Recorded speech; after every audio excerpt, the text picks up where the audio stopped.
All right, welcome back to Off the Tap. This week is episode 56, and we're trying Lucky 19 Brewing Company's Lucky Devil. We Hmm. were so pleased with the last presentation of Lucky 19 that we had to circle the wagon for another um, to be blessed upon you guys.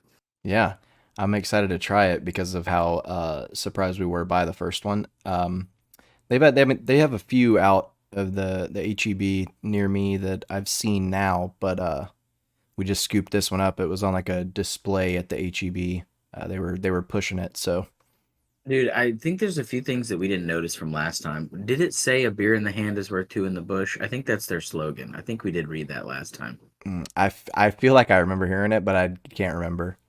Also, something that I find very interesting, I doubt this will be, I'm sure that you'll use like this side of the can for the screenshot tag, but Mm. I love the L19. Like that's Oh yeah.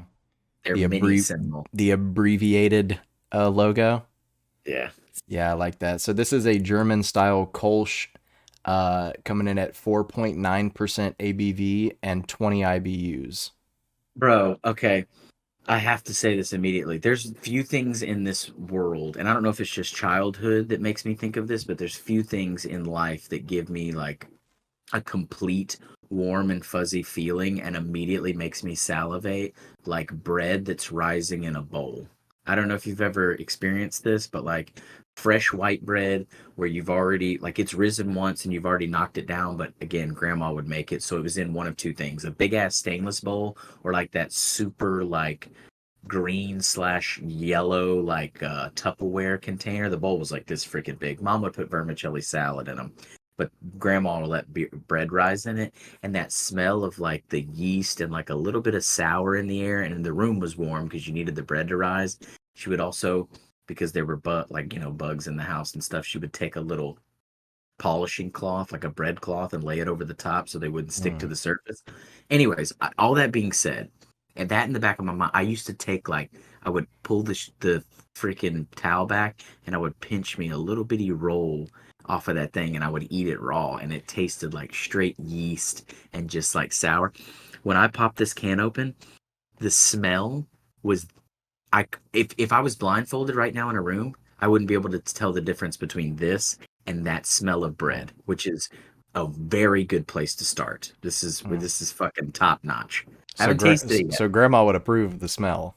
Oh my god! And in fact, even with her experience, I'm not quite sure she would be able to tell it apart. And Ooh, wow. that's how much confidence I'm going to put in this. So, Oh, that's pretty dang I'm good then. this is a good start for me. Also, very nice color. It's got a Yeah. little bit of a haze. We're going to let the bubbles clear. I think that it's not hazy, but it's just the bubbles that are in there. But like a thick little, you know what it has? You know how when you go to, and I'm not like trash talking because it could be any beer in a pitcher, but you know how when you go to Hooters, it's so freaking cold that a little bit of like slush forms on the top of the pitcher?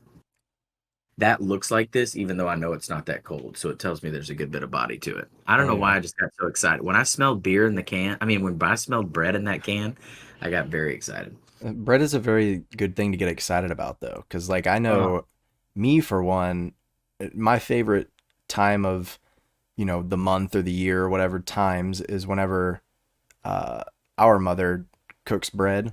She does like banana bread and stuff like that. It's never just like regular bread, but still, this it's the smell that fills the house. There's nothing oh, like yeah. it. Nothing like that smell. You can't replicate that in any way. In fact, uh, all these scent people should be trying to replicate that. That's what they Yeah. should be doing. Stop giving me this ocean breeze BS, dude. I need a fresh loaf of banana bread candle. That's what I want. Give me that 7 days of the week, 52 weeks of the year. I don't care. That's a good point. Why are we making candles? That's right, dude. Nobody like okay, I'm not saying like I like the smell of all of them. They're like island breeze, citrus, pumpkin, or whatever the fuck it is, right? I'm a big fan of that. But dude, the things that give me the most joy in life were like if they had a candle that was just like rising yeast bread, like or lemon poppy seed kolache or whatever. Dude, little smokies. Dude, yeah. And we need to call them like 12-hour little smokies because I like it when they cook so long that the damn barbecue sauce gets real thick and tacky. Yeah. Yeah. 12-hour old smokies in craft barbecue sauce. That's a candle itself. Yes. I watched That this would appeal to the masses. But yeah. I watched this it was like it was a Christmas movie on Netflix, I think. I forget what it was called, but the main character, all he wanted to do was make candles. Like his dad wanted him to like take over his family the family business or whatever, and he wanted to start a business making candles that were like scented after like men scents, I guess, or whatever, man scents. Yeah. And Like one musk. no, but like like fresh grass clippings and stuff like that, Oh, I see. I see. or I see. like I guess that's not necessarily man, but you know what I mean. And there was one that he like mixed up that made he made it to smell like what he remembers his grandfather smelling like all the time. And anyways, at the end of the movie, he shows his dad, and his dad's like, "This is an incredible idea. Why didn't you just tell me?" And that's what this makes me think of is like, why has no one done this? Yet again, we're out here giving these ideas away for free. You know, that's Oh, just what we do. I thought that story was going to take a weird twist where you're like, yeah, he comes up with this flavor that reminds him of his grandpa and he like peddles it around town and he finally lets his dad smell it and he's like, that's just unleaded fuel and cheap whiskey. That's what that Well, I mean is. that's basically it was like Old Spice and like whiskey and oil basically. I mean, it was literally like the epitome of a 50 or 60-year-old man. That's what it was. I don't know. It makes me think cuz I think it's an incredible idea. Candles should be more universal than what they are. Yeah, I think we're limiting ourselves too. I also hate, okay, so you know how back in like there was a big campaign probably like 10 years ago when they're like, I don't know, I'm not saying people were picketing or anything, but they were like, we're tired of cranberry eking its way into all of our juices. There's cran apple, there's cran grape, there's cran banana, there's cran pineapple. Um, I'm pretty sure that cranberry of juice. The vanilla is the cranberry of candles Yes, because, dude, they'll it's be like, everything. oh, this is tropical, a pineapple tropical sunset vanilla. And you're Yeah. like, what? Did they just? I bet you it's kind of like when they make bubble gum. They all start as bubble gum, but then they just sprinkle in like cinnamon. I bet you that's how candles are. They all come out vanilla. You start vanilla, and then they put other shit over the top of it, and you're like, does this leather kind of smell a little bit like vanilla? It Why is was that the it was case? it was cleaned with vanilla scented leather cleaner. Yeah. That's what it was. Mm. Fresh vanilla laundry. Yeah. Mm. Ooh, yes, nothing better than smelling sweet straight out of the dryer. That's incredible. There has to be some kind of science behind that. Like Uh, vanilla has to have some kind of like soothing property or something.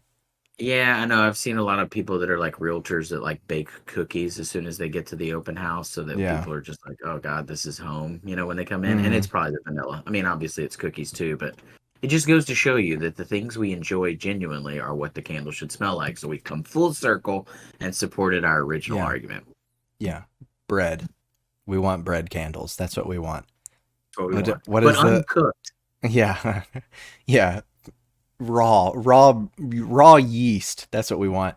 What is the is it Glade is the big candle company, right?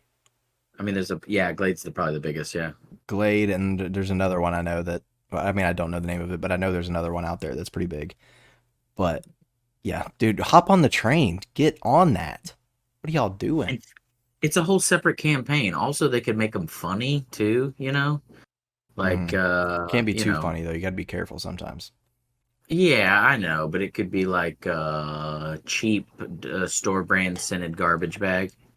Because like I Yeah. like some of those smells, but like not all the time. Some of them sicken me because you put something like dead fish or something in a bag that kind of smells like apples. It's like apple scented flex bags, and I'm like apple Oh, scented dead fish. oh. Yeah, Just immediately barf material. And yeah. it's like that. What you know, you got that one stomach problem with that laundry detergent. Ooh, yeah, like that. Ooh. Ugh. For those that are unaware, the Gaines, I don't know the actual scent, but like I have a very strong stomach when it comes to like vomit, poo, dead animals, eating things, super strong stomach. But for some reason, the gain, I don't know what the sin is, but like first off, It's like it's fresh linen or something. no. It's It's something like like it's that. something breeze or something. Like it's such a powerful, popular scent that like I can say Gain and people are gonna be like, oh, I know the smell. Like Yeah. Gain has a bunch of different smells, but when you think Gain, this is the one. And dude, I every time I catch a fresh whiff of that shit, sometimes in the grocery store, I gotta turn around and leave the aisle. I catch a fresh whiff of that and I'll drop to my fucking knees, dude. Yeah, it hits you You've seen pretty it, hard. probably. I've seen it. I've seen it multiple times. Multiple times in one evening, actually. Yeah. That's pretty bad. That I've had to do that in some of the, I don't know if necessarily laundry aisle, but like the cleaner aisles, um, where I go down and I'm like, oh my god, it's just too much. I gotta go. However, the one aisle that I never feel like that in is the coffee aisle. I can hit the coffee. I can smell the coffee aisle from like 4 or 5 aisles away, and I'm like a freaking. I'm like that. I think it's a Tom and Jerry meme or whatever, where they're like smelling the smoke back to the origin. You know, like just And following it blindly. it's usually a pie that's on a windowsill or Yeah, something. except for me, that pie is a coffee aisle in a Kroger or a Walmart. It's one of the best smells on the planet. That and leather. Going into like a boot store. Oh Oh, yeah. nothing like that. That's one of the best smells on planet Earth, and I won't be convinced otherwise. Yeah, so let's get into some details. Sorry for the extended intro here. We didn't even touch base on the beverage itself. So real quick, as we kind of mentioned before, Lucky 19 straight out of Hunts Vegas, baby. Huntsville, Oh Texas. yeah. It's brewed and packaged by Lucky 19 Brewing. Two things that I love about the branding of the can before we get into the details. One, I do believe, and we'll have to double check, but a beer in the hand is worth two in the bush. That's just funny, right? A play on the common adage. But also, every single can, I believe, said this too. Next time, I'll be a tall boy. So I don't know if they got Mm, tall boys coming out or if they're just teasing the folks. It's actually a pretty good marketing scheme because, like, I would go search this out just to see if it's in a tall boy, and obviously, based on what I've sipped thus far, would purchase it again, especially if it was in a tall boy. yeah. These also kind of feel a little bit limited edition because again, it's a generic can that has the wrap on it, but it seems like this would probably be, I don't know if this was a limited release or if they just, like we've talked about many times, they just run out of cans and so they have wraps for them. But this seems like something that would have its own custom printed can as well. So I wonder if this is the common branding for it. Yeah, I don't remember. That's how the Bearcat Blonde was too, wasn't it? Or was that a actual can? No, it was a wrap as well, but when we looked online, I believe there was some actual printed cans, so I'm not sure. Okay. Because yeah, I mean, they're not a huge brewery, so I don't know if they do have full print cans for everything they do at least. Um, Yep. and yeah, I'm pretty sure this is a year round a year round brew for them. Uh, like we said, it is a Kolsch, which I think I've actually only had a handful of Kolsch beers in my life. I have not had many. It for me, so this is my go. I mean, in fact, I recently discovered this on a trip that I took, but my number one go to, as everyone exhaustively has been educated on, is the Pilsner. Number two would be probably a Bach. Number three is usually a Kolsch. And then seasonally, depending on availability, is a Hefeweizen. Those are probably the four that I go for. So the Kolsch stays top two if I can't. And sometimes it's not like I have to have a Pilsner first, then I have to have a Bach, and I go down the it's not like Hennessy and like whatever as you work your way down the whiskeys or sorry, that's a cognac. But Mm, Cavassier or whatever. I sometimes I'll take a Kolsch over it. But Kolsch, much like a Bach, has a tendency, which this one teeters right on the edge. I'm not disliking it, but has a tendency to have a little bit of a sweet finish, and it seems to be a little syrupy sometimes. yeah, I can taste that. Uh, again, I haven't had many Kolsch beers. So would it be is the plural Kolsches or would it be Kolsch? I think it would be Kolsch. I'm not, Polish is not actually this is German. but German is not my strongest suit. I'm getting better as of late, but not in the Kolsch realm. I think it would be Kolsch. It's like moose. Mm. Yeah. Okay. I was gonna say, uh, I was gonna say cactus, but then immediately redacted that thought when I thought about it. It's You like know, cactus. Well, it's not really like cactus. it's not like Actually, cactus at all. it's like fish. It's a Hmm. fish, multiple fish. I really haven't drank a lot of Kolsch. I think that's safe to say. Listen, there's only two of us, and I'll agree. So it's a Kolsch. Yeah. That's the plural of Kolsch. There we go. Unanimous. Yeah. I mean, I like German style beers, and I like this though. So we're on a good start. You mentioned Hefeweizen, which made me think just really quickly. If you're from Houston, you know the street Kirkendall, right? Yeah. For some reason, Hefeweizen, like the way it's spelled versus the way it's pronounced, always makes me think of Kirkendall because it's not pronounced any way that it's spelled. Yes, but Hefeweizen makes more sense It than makes more Kirkendall. it makes more sense than Kirkendall, much more sense Dude, than Kirkendall.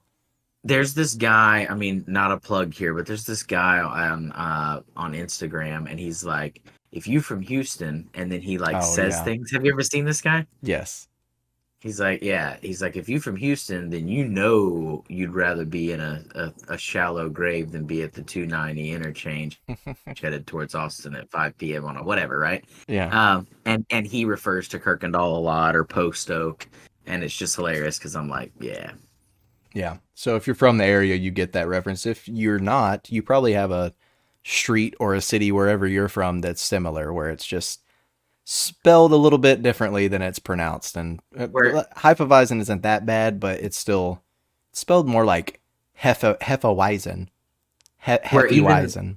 one of those roads where even the GPS pronounces it with a question mark. Turn less left on Coickendale. Yeah, the GPS starts questioning I its decisions. guess you're supposed to tell me. Yeah, where am I supposed to be going? All right, so run us through the stats. Yeah, so 4.9% is what it says online on their website, and Confirmed on the can. 20 IBUs. I would have thought a few more IBUs. It does have a little bit of a maybe it's okay. I wish that there was a scale for we might have said this before, but I wish there was a scale for IBUs and a scale for craft. Because I feel like sometimes that craft taste can be Mm, elevated, like super crafty, but then the IBUs tend to be lower. I'm not saying that's what's going on here, but I get the impression that it is. Um, I would say that I thought the IBUs would be a little higher because it does have a good craftiness to it. Not overwhelming, but good. yeah, and so I'm here on their website, and you mentioned that it is a little, there's like a little sweetness to it, which makes sense because it's supposed to finish with refreshing melon and citrus overtones. I don't get the So, melon. I'm not anti-melon, but let's be honest, we could do with a little less honeydew. Why are they sneaking that? That's the true cranberry of fruit trays. You bro, ever notice that? bro, you want to know why? It's got to be because there's an excess of honeydew because no one eats it. So they just No, throw it out there with the rest of the fruit and hope people somehow get it. They mistake it for just an unripe cantaloupe. That's what they do. dude. And I'm putting my foot down. It's bullshit. You go to get these fruit trays, and you got two little cubes of pineapple, 5 cubes of freaking cantaloupe. There's one blueberry, and then there's a 50-pound sack of honeydew melon cut up in there. Yeah, nobody wants it, man. Jesus. Stop force feeding it to it. We're pretty much, being held captive by the honeydew. Dude, and it's tough. It's like the reject cantaloupe rind is really what it is. It literally reminds me of cantaloupe rhyme. Yeah, like I in fact Well, growing up, that's what I always thought it was. I was just like, oh, this is well, just unripe cantaloupe. dude. I This mean, is why you're like, good, but it's not. why I are was, why are they putting that out? That yeah, doesn't make any sense. why did mom cut this up and put this in here? Obviously, she didn't. It was just a tray we bought. Hey, I'm gonna be honest with you. I don't know of any, nor at least not where we grew up, obviously, where there's a household of people that are just buying the honeydew melon and cutting it up. They only have No, honeydew in their house because they bought the pre-cut tray, and they carry that burden with them until it rots and they throw it away. yeah, Nobody's buying those and cutting them up. I don't know what not here, not here. no. Anyways, it's got to be a. It's got to. Where's honeydew even from? I have no idea, but like again, I'm not calling out any particular group of people, but I'm going to say that's definitely upper Northeast or Pacific Northwest. Those are people. What? Yeah, I was gonna say it's somewhere in the freaking Caribbean or something, like some kind of No, and island. the reason that I say Pacific Northwest or upper Northeast is because fruit's kind of, a delicacy there. So they're taking what they can get. Oh, I see. So they're And the it's too ones cold there. they're just going out and buying it and eating it. They're Yeah, not they're like, farming it up there. this is delicious. And I'm like, have you ever had anything else? Because that would have Do you been know what a better. strawberry is? Or perhaps a real cantaloupe? Bruh, cantaloupe's the shit. It Anyway, really is. so I Cantaloupe don't and know. freaking, and now we're in the season of watermelon, which, oh, buddy. Dude, Mm, I love a good watermelon, but you know what I love about a watermelon and that a lot of people don't? I like when they get a little too ripe and then they're kind of like mush. grainy and dry mush. Yes. Oh, It's the dude, best that's kind. I agree to where it's a watermelon and you drink it. I mean, you eat it and you're like, I'm thirsty. That kind of Yeah. the sugar content's just so high that Or it's you like, can it's so ripe you can do the old lip bite yeah, with it and it'll just fall apart yeah, in your that's mouth. It's like 100% correct. it's natural cotton candy. But I don't believe that that's really what it is. It's like wet cotton candy that hasn't Hmm. been like sprayed yet or whatever. Um, the thing I don't like, we're way off on a tangent, but we're here. I don't really like artificial what like there's a lot of grapes my favorite across the board, especially artificial. I like artificial strawberry. We've talked at length about artificial banana. I'm in. I don't like things that are watermelon flavored. The only thing that should be watermelon flavored, in my opinion, is watermelon. Yeah, yeah. I wouldn't say with all things, but I can't tell you at the moment anything watermelon flavored that I enjoy. That you go for. Yeah, that I mean not that I don't enjoy, but that like yeah, I'm picking out. You know what I mean? Like every now and Yeah. then you come across something and you're like, "Oh, that's watermelon. That's not bad." But Yeah, it's I'll not do my that. favorite. Yeah. Yeah, yeah, I don't not into artificial watermelon, but the watermelon itself, it's the superior of all the melons. In fact, it frustrates me a little bit that they call it a honeydew melon because I don't believe it deserves to be a melon up next to a watermelon. No. Not at all. Is a cantaloupe a melon as well?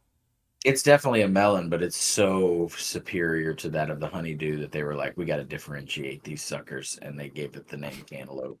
Yeah. I don't know that might not be true. That's most likely not true, but nonetheless, I see where they were going with that. Anyway, so it finishes back to the point we were making. It finishes with melon and citrus. I get the citrus. I don't get the Mm, melon, but it's probably because years and years of childhood have just rid myself of knowing what that flavor is. mm-hmm. Yeah. Uh Oh, by the way, it's not that I don't like. Listen, I'm not. It's not like cucumbers for me or beets. Like if there's melon there, like I'm not gonna be like ugh. I'm gonna be like dang it, there's melon. I'm gonna eat it, but I'm just not gonna like it. You know what I mean? I'm like yeah. whatever. You and your damn cucumbers, man. I don't get it. Yeah. So they use the I'm gonna butcher this horribly. Howler Tower Mittelfroh hops, considered the Yep. king of German hop varieties. Mhm. And it's combined with their Pilsner base malt Mm. to create this. So maybe that's also why you're enjoying it, since you are a fan of the Pilsners. I it's rounded. I mean, it's not. I'm not gonna say it has something for. I'm not degrading it. I'm not gonna say that it has something for everyone. But like, if you have a taste palette, a palette such as mine that like stays in that Pilsner, that Kolsch, that box a little bit different, that Hefeweizen, maybe even it's got a little bit of like wheat characteristics too. Maybe that's the thickness of it. If you're in that realm, then you're going to find something to like about it, in my opinion. Yeah, the weakness is there. Well, there is no weakness, but the Come on, let's wheatness. get down with the wheatness. Yeah, the wheatness is coming through, and I like that. I'm not like a huge fan of wheat beers, but I enjoy the flavor profile of wheat beers. Uh, I go through Usually, stretches. there's periods of time where like that's all I want, and then I one day I wake up and I'm like, oh hell yeah, I'm gonna have like a whatever blue moon or something like that, and then I Yeah. put it in and I'm like, whoa, what was I Mm. thinking? And then I'll go another 18, 24 months, and then I'll fall back into that rut again. I A good think rut, happy I rut. I think Blue Moon was like the first quote unquote craft beer that I ever had actually. It's not I Is it a mean craft I beer? know it's not like craft, but like it's not like a typical, generic beer because it's a wheat beer, you know. So it was like the first different thing that I tried that led me down this Oh, path. oh, of all the beer, I see what you're saying. From like the generic American beers, like that was the first different beer that you tasted. Yeah, as opposed to like, the Bud Light or Miller Lite, Keystone, Budweiser, like the regular, stuff that you can find at any store basically, not Does the craft. does a yellow belly count? Because that Coors original hits different. No, but I see what Hey, you're saying. I might count the Yellow Belly as a crafter. Bruh, that's a whole different ball game. Like they don't even so obviously Budweiser, Bud Light, Miller Lite. They used to have. I always wondered what the fully leaded version of Miller was, and it was MGD. I don't know if you ever did. You ever have a Miller Genuine Draft? I don't even think No. it's around anymore. Uh-uh. But MGD, they used to come in like a High Life looking bottle, but they weren't High Life. Um, but yeah, the Coors Original, man, that was the shiznit. We took a trip one time. I think I've told you the story. We took a trip one time to the mountains, and we were all just hanging out up in the mountains. And so it was like an hour and 40-minute trip down to the desert, and then back up into the mountains. And Mhm. we sent somebody to go get beer, and we were like, get Coors Light or Keystone, and they went down there and they came back and they bought like 12 cases of Coors Original because that's all they had. And so we drank Coors Original for like 5 days. And I'm not gonna lie, it didn't shatter me. It's kind of like the gallon challenge to me, right? I've done it 5 or 6, tried to do it 5 or 6 times. It doesn't deter me from drinking milk. It's just a bad experience while it's happening. That's how I feel about yellow bellies. Anyway, that was a good story. Oh man. Ooh. But yeah, so of the Kolsch style, Yeah. Solid. It's solid so far. I've already made it through my first one, and that's man, I know that's not fast for a lot of people, but it's quick for me on the podcast. yeah, I'll agree. Mine went down very quick, very smooth. I will say, obviously, because we pulled them out for the show, they're like not super cold. Mine aren't. They're like Hmm. kind of middle of the road. But I almost think that's giving it not that it Yeah. needs help, but that's giving it an upper hand. Does that make sense? Yeah, because mine aren't like room temp, but they're not like ice cold. They're just kind of like cool, Hmm. and I think it's making it go down a lot smoother. I I agree with agree. you, 100%. So yeah, the name of this bad boy is the Lucky Devil. Which when I see it, or when I saw it the first time when it got home, I was like, man, I immediately thought of that Dirt Devil vacuum cleaner that I got when I was like 2 years old. And I was running around the house chasing mom behind the vacuum with my fake one, pretending to clean up. Probably all the more making it dirty right behind her. Let's be honest with ourselves. It's the color scheme because that red is definitely Dirt Devil red. I bet Yeah. you. If Sherwin Williams was putting out a gallon, it would be Dirt Devil red. But if the writing was white, if they almost Mm-hmm. probably couldn't because of copyright. It would be like Dirt Devil white and Dirt Devil red. But Yeah. if the writing was white, dude, it would be the exact look of the Dirt Devil. It would be, right? Because that's when I was doing all the I go in and I do all the edits for the overlays and stuff for the video and the social media posts and whatnot. Every time I was just kept looking at it and I was like remembering the good old days, man. Just chasing with my battery powered, it sounded like it was running, but it wasn't doing nothing. It was just spreading more dirt around. Really? Because it was pacifying the heart of one young little boy. That's what it Yeah. was doing. The funny thing, Dirt Devil. There's a sweet spot in my heart with the Dirt Devil. First off, I don't think I've ever, aside from the one that you own and then the one that's in this story, I don't know another human being that had a dirt devil. In fact, I never saw the one that you're talking about, and Yeah. so I have never seen a full sized regular vacuum cleaner Dirt Devil outside of the display case in Walmart. You know, And like I've never seen so one in a home being used. obviously there's a ton of different models, but this one in particular, I don't remember where I was. I think we went to like we went and I either it was one of two locations. I either went to like a cook off somewhere or like a boil of sorts. It had like that like arena kind of vibe where people were eating and maybe smoking cigarettes in a tent area and it was cold. A lot of Carhartt jackets. I'm just adding the pieces up, okay? So we went there. It was that, or like I went to watch a buddy of mine rodeo. Again, basically same audience, okay? Same exact audience. Carhartt jackets, cigarettes, and they're eating food outdoors underneath the tent with sand underneath them, okay? So cook off or rodeo. I don't really remember. But, anyways, there was a door prize, and like you walked in. I think the tickets were like, here's how it was. It was like $10 to get in, or you could buy $15 worth of raffle tickets. Okay. So I was like, well, fuck. I mean, if I'm gonna spend the extra five, like if I'm gonna spend $10 or and Might as like an well. extra five, I might as well get the raffle tickets. Yeah. Or not raffle tickets, but like, yeah, door prize tickets.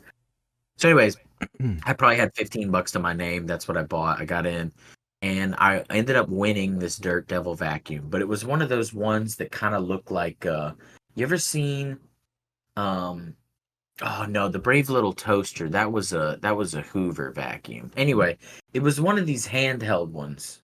You know what I'm saying?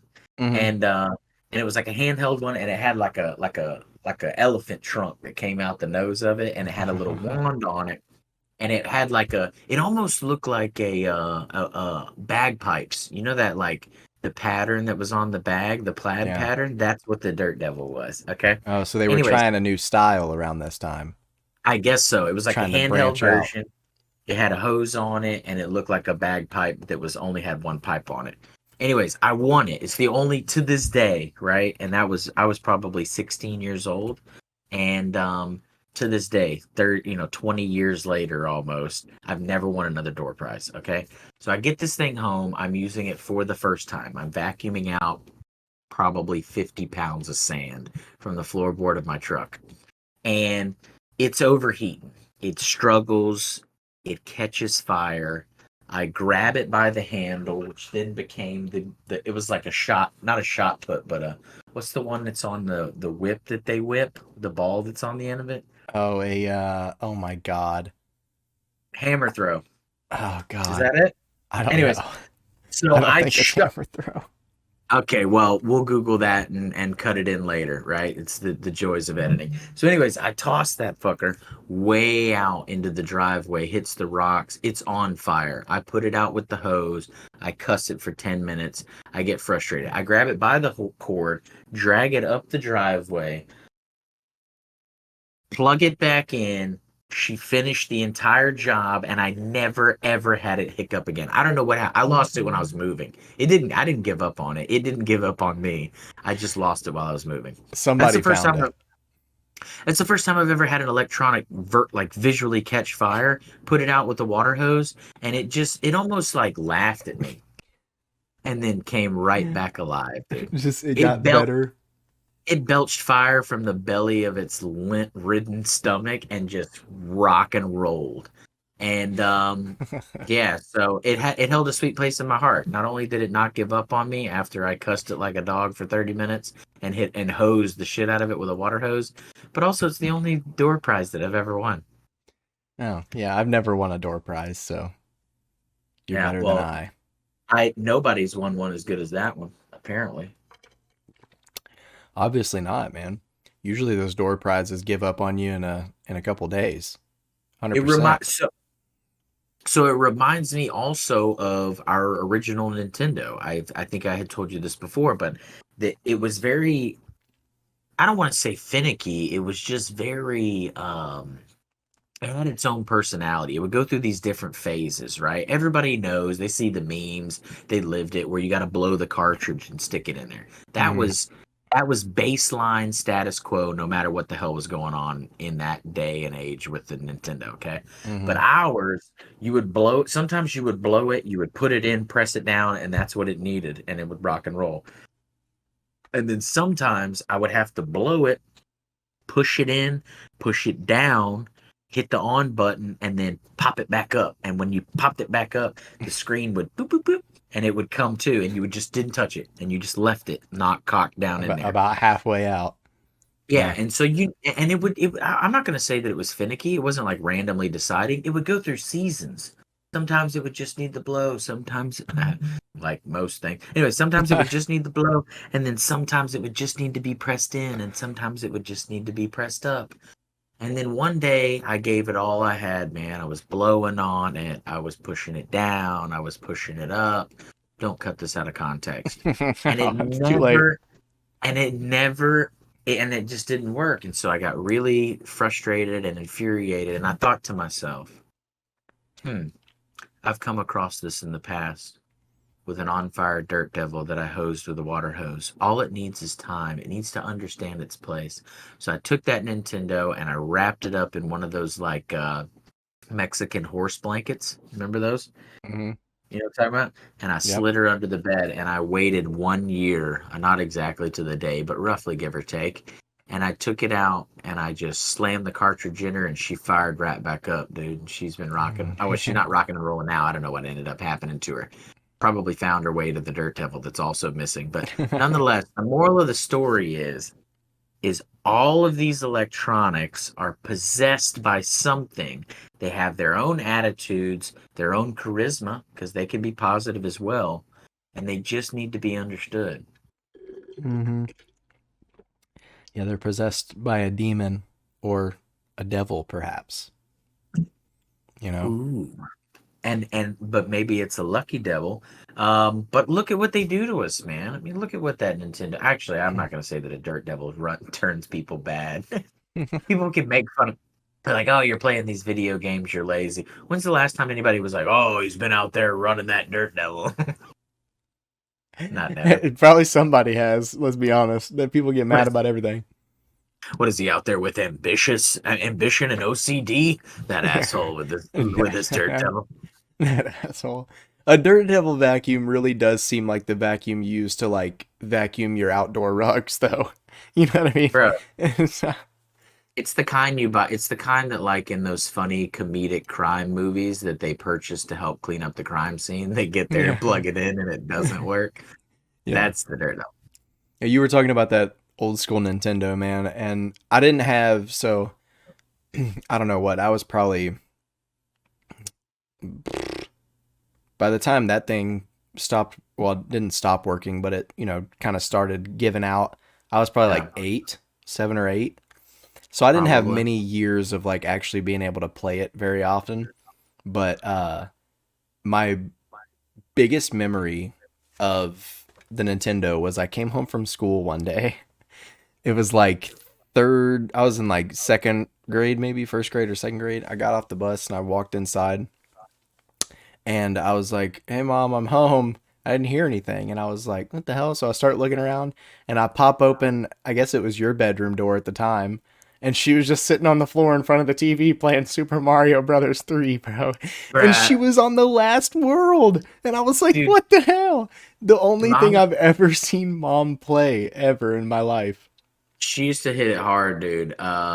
So Mario 3 was her jam, and She was in the also, cat suit, or it's a raccoon, sorry, it's not a cat. The yeah, raccoon suit, and she was flying around and I was like, "I don't even know how to do this. yeah, What the hell?" that was that was her jam. And in fact, I actually saw, again, not to keep referencing memes, but I saw a meme the other day that was so true, and it was like this 1990s household, and it was like when you had to bring in the big guns to help you beat the last level, and it was all these kids that were like Mhm. stacked around their mom. That was true. And maybe generationally there were other people experiencing this, but I remember as a kid we would get to a certain part, like usually it was the flying fish world. I don't know, we made up our Yes, own dude. names for them, That but was underwater world or whatever. yeah. And and which is only like World 3 or something like that. But anyway, we would have to and bring mom in, and mom would be like, "Oh, I got you," and she would. But you know, you always knew when it was going to be a good night or a bad night because she would deplete all of the stuff you had in your repository to make you good before the level started. You'd be down to your last star, which does you fucking nothing once you get in the level, right? Yeah. And she would just be like, guess I'm gonna have to use it, you know. And she would use that star, and she would go in, and she'd be small. We just had our fingers crossed, and Yeah. then you'd have to start over. But yeah, we would bring in the big guns if we had to win. Yeah. She stayed focused to it a lot longer than I thought. I figured that most of the time, you know, they give up. If you think about like board games and other things, they're like, yeah, I'll play a little bit, and then they give up pretty quick. She would stay Hmm. committed for hours, so it's Oh, pretty she nice. beat it. I sat there and watched her beat it. She was on the last world when I got there, and we were there for like maybe 30 more minutes, and she beat it. And I was like, and then she just goes, okay, and turned it Yeah, off and walked off. And I was like, I'm like 6 or 7, and I'm like, but you're not excited? Like, what the hell? she takes no prisoners. The Just absolutely ruthless, bro. All those Goombas were screwed. the Goombas. I don't know the names of all the characters, but I mean, I could tell. Yeah. It's the little brown dudes you smash. But What's up with the flying turtles though? I don't know if we've ever talked about this, but why did they fly? Why did the turtles the fly? Koopas? Yeah, why is that? What is? How is the Koopa? Like it's a Koopa's a turtle, okay, Yeah. and Bowser's the biggest of those turtles, okay.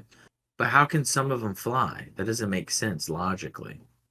Well, not all And I don't mean humans like not all humans are the same. okay, I understand that, but like they're not flying with like a superimposed apparatus. It's they have wings, dude. That doesn't make sense. Yeah, well there's some ants that have wings and some that don't. Yeah, but not turtles. I mean, I guess okay, in the grand scheme of things, we're kind of fucking pissing in the wind here because two plumbers that get lost in a magical world where they get eat mushrooms to grow and they fight Yeah. Koopas. I guess it's all far fetched, but the problem that I have is the fact that the turtles fly. Yeah, that's the only issue with the whole story, honestly. It, honest, it's the same argument as like, how come Goofy, that's a dog, gets to walk around, wear suits and shit, and Mhm. educate himself, and then Pluto, It's just a naked dog. exactly. Regular naked dog.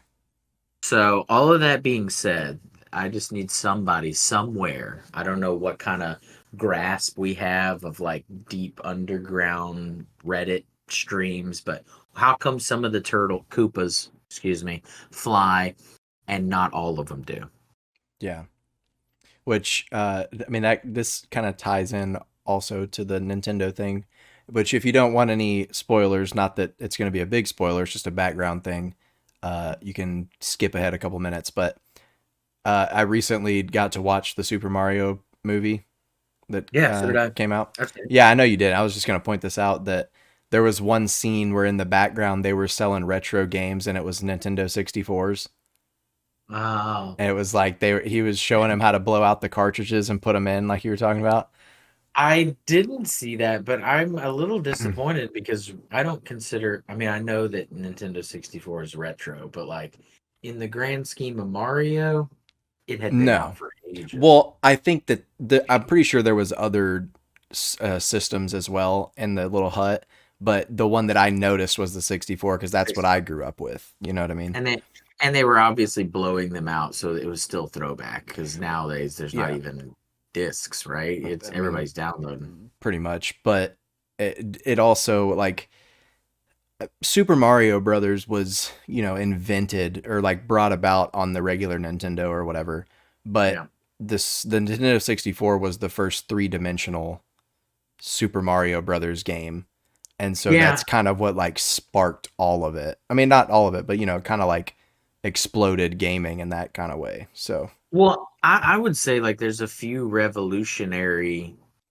I mean, Mario's revolutionary from the very beginning, but it kind of broke the mold or reset at a certain number of places. One, it was side scroll in one direction that was multiplayer. yeah. Okay. Which is crazy. Number that like number two had like the screen, which was first of its time, you could go like out one side of the screen and come back to the other side of the screen, if Mm-hmm. that made sense. So that was a whole new revolution. Um, and then in Mario 3, there was like hidden gems, which made it kind of new. You could multiplayer at the same time in a shitty way. I don't know if you remember Mario 3, but like each Oh person yeah. got their turn. But if you wanted to go and like battle in that one little side quest and you beat your whoever Luigi was, then you got to take his turn or whatever, Mm-hmm. which was shitty for someone who was 4 years younger than his sister. But anyways, so that was kind of revolutionary. And then they then but all those were side scroll and like that was the technology of the time. And then when the 64 came out, they reinvented it, like the 3D first person Oh Mario yeah. essentially, which was Well, awesome. yeah. And then I'm going to go even one further. So then it was all three, there were a lot of games that were 3D at the time, but they brought Mario to that level. And with the stars and the secrets and the puzzles and all these different things, it was awesome. But then they kind of, when I guess what came out after that, the The GameCube, GameCube. and then they went to like Wii and all. But at a certain point, they did the opposite of what everybody else was doing. They went back to 2D side scroll, Yeah. which was crazy, right? I don't know if it was Paper Mario or if it whatever else it was, but it was like they kind of were like, look, everybody's doing the 3D thing now. Let's recreate what people are going to like. And they went back to, it wasn't like 2D. I think it was like 3D, but it was still side scroll, right? So Yeah. yeah, they've kind of been the front runners forever. So it's not just the story. It's not just the nostalgia of the characters. Like they were really reinventing how we looked at video games more often than anyone else throughout. So point being said, it's not just the franchise and the content and the story that we like. If that franchise and that content and that story would have been what everybody else was doing, I don't think we would have liked it as much. Yeah. No, I agree. I mean, to this day, the Ocarina of Time is my favorite game I've ever played in my life. To Agreed. this day. And going back now, the graphics on it are horrible now, right? But back then they were incredible. But it's just I mean that and Super Mario 64 changed gaming forever. Like the way that it was done. And even now the new Zelda game is released and there's so many people that are talking about how like it runs on slow FPS, which is frames per second. Yeah. Uh because it's on the Nintendo system and everybody that loves Zelda is like, yeah, but dude, it's Zelda. Yeah. Like like it doesn't matter. It's just like, dude, yeah, but it's Mario. Like it doesn't matter. They don't need to do anything crazy because they have these core groups of true fans that just love the story and love, the art and everything about it. Saw this thing the other day that said, that we faked the moon landing and it was all CGI, and they were Yeah. like, "Oh, did you see that? Yeah, CGI in Oh, 1970 or whatever. oh, really?" And then it was like CGI in 1996, and it was just like a baseball game that somebody was completely square and running like this. Yeah. And It's I was like like, "Yeah, you're right." Tomb Raider's square titty or triangle titties. Yeah, yeah. Like, yeah. Just running into a wall. I Yeah. love the ones. I love the ones where they're running in one direction but they're sliding backwards so they can talk to somebody. Those are my favorite, dude. Oh Yes, yeah. dude. Hey, and also let's be honest real quick before we ever move on from any talks of Nintendo 64 being stopped. NFL Blitz 2000. Hey, so I have to bring this up, and in fact, I don't even know if he's going to be listening, and I'm not doing this as a shout out, but so recently for work reasons visited a buddy that now lives out in LA, and the last time we were together was when he was living in Dallas, and we went he's really into comic books. I nerd out to old video games. That's the only thing that we do. Like he plays newer video games, but I nerd out to older video games. So we found one of these like arcades, and we went in, and so it's two grown men. There was not a child in there that was probably bigger than like 15 maybe, but we're sitting in there and we're drinking beers and we're playing blitz, and I think he beat me like 2 out of 4. So we're even, but then like the night came to a close, we had to hang it up. because I kept talking shit. Obviously, playing it on it in 60. We were playing arcade, okay, Yeah, right? big Joystick, two difference. buttons. Yeah. So I was like, dude, nobody can touch me. And I would still say this, dude. I don't even think you in your prime could have got like I've played a lot of people, okay? And I'm not saying that I'm I don't think world I ever class. did beat you Yeah, at I Blitz. don't know very many people that have at all ever. And I'm not tooting my own horn. I'm just saying that that's a fact. Again, that sounds big headed, but it's the truth. Maybe I get lucky. I don't know. Anyways, that being said, I was like, dude, you're not going to touch me. And when he ended up winning two games, I was like, all right, I'm going to chalk it up to it's arcade, right? And I'm okay in arcade, but I'm not the best in arcade. So, anyways, fast forward now. Haven't seen the guy in a couple years. So we're walking down like the arts district of LA. We're trying to find Blitz on arcade so that we can settle this because for 5 years we've been hanging in the we don't know. We're equals. We each had Yeah. two games to our name. We need that tiebreaker game. We were unable to find it. We were unable to Mm, find it. And here's why. Because they're not putting out first off, I don't know how many blitzes they're putting out still. Secondly, they're definitely not I putting don't. out blitz arcades. No, no, they're not. What you need to do is just buy you an N64 again I and have an just N64 and I have blitz and it functions. But that's not the argument here. It's not going to be close. I want to go to his level. If he's good at oh, arcade, I got then you. I'll play arcade. It's not gonna be a battle. I've played him on the 64, and I don't think he's ever picked up a game. So this one particular night when he was like, "Oh, I can beat you," I was like, "No, you can't." And then when we got into the arcade situation, I was like, "All right, now he's putting up a fight. Now we need one tiebreaker." So again, I wish we had a broader audience, but like, where is there a blitz? Give me the address, give the longitude and the latitude. I will Listen, find a way to put both of us there, and we will battle one more 2 minute quarter game to the yeah, death. yeah, that would be incredible. If that ever happens, we need video evidence. I will for sure. Yeah. Because here's the thing. Here's the really disappointing part about it, and then I'll close the story out. We got our beers. We got to the arcade. He was like, "Oh, you're talking that shit because you run the N64." I was like, "Absolutely." I picked up the first two games right off the bat. Wasn't even close. Just fucking cleaned house. And then he put two up against me back to back. You know what that Mm. does to your foundational understanding of who you are as a human being? Oh yeah. Shattered mine, I'll tell you that. Yeah. So he's got the momentum going forward right now. Well, he did, but it's on a 5 year pause, dude. We've Hey, been waiting. hey, bro, but momentum's momentum, bro. I See, mean, you're yeah, but he was doubting himself until he won game 3, and now you're doubting yourself after game 4.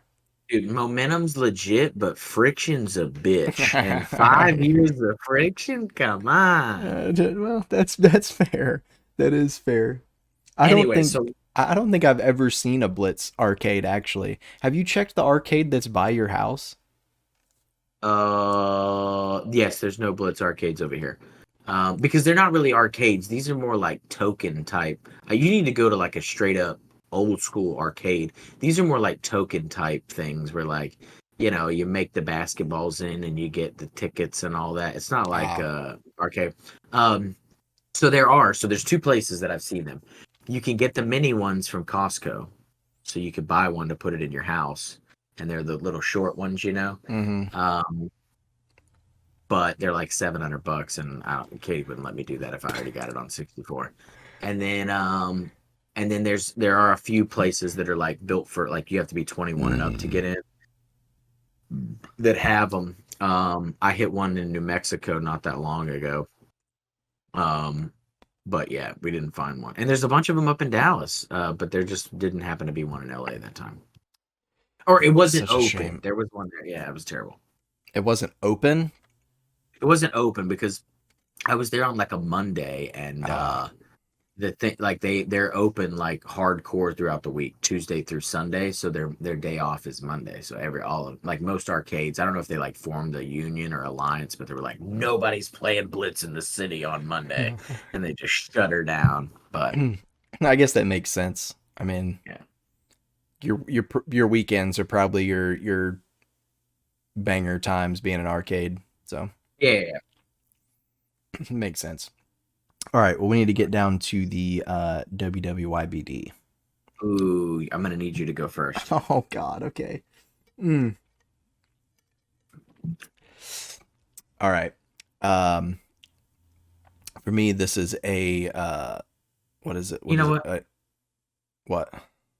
I don't have one, but so my answer is gonna be very lame if you need a little bit of time to think. But I didn't have one that jumped. Normally, as I've made very aware, right out of the gate, I have my rating and I have my WWYBD, and I don't have one for this one. And here's why: because to me, this is a bar beer. I don't know if Hmm. I could put that well. Like this is a I'm not going to have something crazy. It's now become a reliable to me. I'm going, and this is a bar beer. This is a when I get to the bar and I'm trying to do some casual drinking, and we're not getting crazy. We're not trying a bunch of random shit, and we don't plan on just getting canned. This is my bar beer. Okay. That's my I mean, I WWIBD. I I definitely see it. I mean, mine's not anything crazy. This is a cornhole beer for me. You know what I mean? Okay. Like probably honestly at a brewery. Like I'm at the brewery doing their outdoor games, specifically cornhole, just messing around, not playing for money or anything. Just chilling with the boys. Man, I'm just saying. I just got to point that out. Some people are like, "Bro, you playing cornhole? How much you betting?" Dude, people are. I mean, I thought it was always just for. I mean, I know people do it professionally, but I always figured that it was for the street cred, dude. It's like washers. It's like dominoes. You don't get fulfillment if somebody hands you money. You get fulfillment because you can call them a bitch for the next 6 months until you play them again. Or for the next 10 minutes until you play the next round. Sometimes it takes 5.5 years and you don't get Yeah. it settled. And neither of you can call each other a bitch because you're tied. Not with any integrity. We do anyways, but not with a certain sense of integrity. Yeah, but so this is just more or less just like a. I mean, both kind of agree. It's just like a relax bar environment type beer. So pretty good though. All right, let's get into the ratings then. Um, you want to go first or No, I mean I will. So entry, I have a 4. Aftertaste, I have a 4. Very stellar, consistent. Um, there was a little bit of sweetness on the intake. I still get very bready, which makes me very happy. But a little bit of sweetness on the intake, a little bit of sweetness on the finish. That if it were dialed back, could easily make those a 5 incoming and outgoing. Body, I have it a 5. I don't know. I think some of it might be temperature related, but it has like a thickness and a fullness to it that fills the mouth and coats. Color, I have it a 5. So it doesn't stay really hazy. There's some floaties in there, but once the bubbles give out, it's got a nice. In fact, hold on real quick, not to like keep going, but it said the classic appearance of a Kolsch is bright and clear with a straw yellow hue. So like that, spot let's get on that almost? spot on, right? So you could make an argument one way or the other, but I have it at a 5. Bitterness, I have it a 4. I think at an IB, I feel like the IBU should be a little more than 20. If it was, let's say, 24 and it tasted like this, I would kick it up to a 5.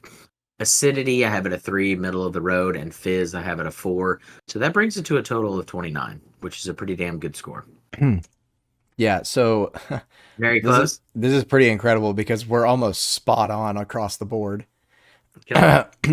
So entry, I have it a 4 as well. Aftertaste at a 4. Like you said, the sweetness throws it off a little bit, but it's consistent across the board. So Yeah. nothing to complain about. Body, the overall flavor I enjoy. So 5. Color, I also thought was pretty much spot on. Maybe a little bit of stuff hanging around in there, but that's just what you get from craft beers. Yeah. That's what you're gonna get. Bitterness, I have it a 4 as well, because I think it could have been a little bit higher in IBUs. I agreed, 100%. Acidity, I have it a 4, and this is probably just because I don't necessarily dislike the fruitiness as much as you of it, or Yeah. the citrusiness of it. And then fizz, I had it a 5, because the burps came quick and they did not secede from me. So my total is a 31, but we were pretty much spot on. Yeah. You kept saying your score, and I was like, oh my god, it's gonna happen. So yeah, that's pretty incredible. And I will say this as well. I finished my second one probably about like 5 to 7 minutes ago, and I've been going back from one can to the other trying to get the rest of them out of as much as I can. So I'm usually, unless I'm just like on a roll and really, really talkative, I can do the three. But as of late, I've been doing two per episode, and this is what I have left of the three. About a third Yeah. of a So can. yeah, it's still, dude. What's crazy is, I mean, again, I'm not saying it just because. I mean, maybe we're batting 1,000, and they do have a skeleton in their closet, but thus far, there's beers that I love, and there's beers that I particularly don't care for from every brewery. I know we've only had two for Lucky 19, Mm. but both of them are as advertised or better. Two for And two. 100, well, two for two. I mean, we're batting 1,000. Again, we've only had the two. We're batting 1,000, but like, there's other people where I've had two and they're both fucking terrible. Or I've Yeah. had two and they're 50-50. Or I'm giving them credit on one of them. Mm. You know what I mean? And two different styles of beer in Yeah. this case. Not two, IPAs or two blondes. It's two totally different brews. So that's saying a lot to our brothers down there in Huntsville, or up there in Huntsville, I guess. A Yeah. little bit north. Um, all right. So before I get into telling you to follow us on social media this week, we have a little bit of an idea floating around the group here to start doing a weekly community beer post on the Off the Tap socials, where listeners or viewers, however you consume the episodes, can send in the beers that you try, and we'll pick one every week and post them to social media. Give a little description, and we can tag you if you want to be tagged or not. But we're gonna try to start doing that probably either before this episode releases or after this episode releases. So if you want to do that, feel free to send us a DM on Instagram or Twitter or wherever, and give us your recommendations or your experiences. So ultimately, I feel like it would be ideal if you took, because we're brand nerds and like the whole concept behind the beverage. So snap a few pictures of the can itself or the bottle if you can get it. If not, maybe there's, man, we should know the term for that, but like the draft style. I don't know, the thing that they pour the The, draft with, the stick that's mounted on top of it. is it not just called Or, a draft? I thought that was yeah, the. I don't know. You can interchangeably change it. But anyways, the draft, the can, the bottle, whatever. Give us a little, give us some teasers of the actual can itself, and then maybe a picture of yourself enjoying it if you plan to be tagged. But I like the concept because you guys are obviously an army of people that are drinking way different things than we are, and have made very good recommendations. So it's nice for you to be able to share them back with us. Yeah, we've had one listener reach out and give us a recommendation of a place to check out or a brewery to check out, and I've been trying to find it. I just need to let you know I've been trying to find some of their stuff, but we're working on it. Um, but all right, yeah. So it is that point in the podcast where I'm going to tell you to go follow us on social media on TikTok and Twitter at Off the Tap Pod, and on Instagram, Facebook, and YouTube at Off the Tap Podcast. So I realized after like I went back and listened like 5 episodes, these are not becoming so much poems as they're becoming like kind of real men of genius read out loud. But nonetheless, I'm going to continue with the trend. So for our lucky devil, Lucky 19's lucky devil, bread in a can, baby, baby, I want more. A candle-worthy childhood experience in the fizz during pop. Delightful being a small parallel tangent to the beauty bestowed upon the buds that dared the devil to taste. It's not the demons that scare us, it's the sheer force of satisfying taste that leaves us addicted to the devil within the can.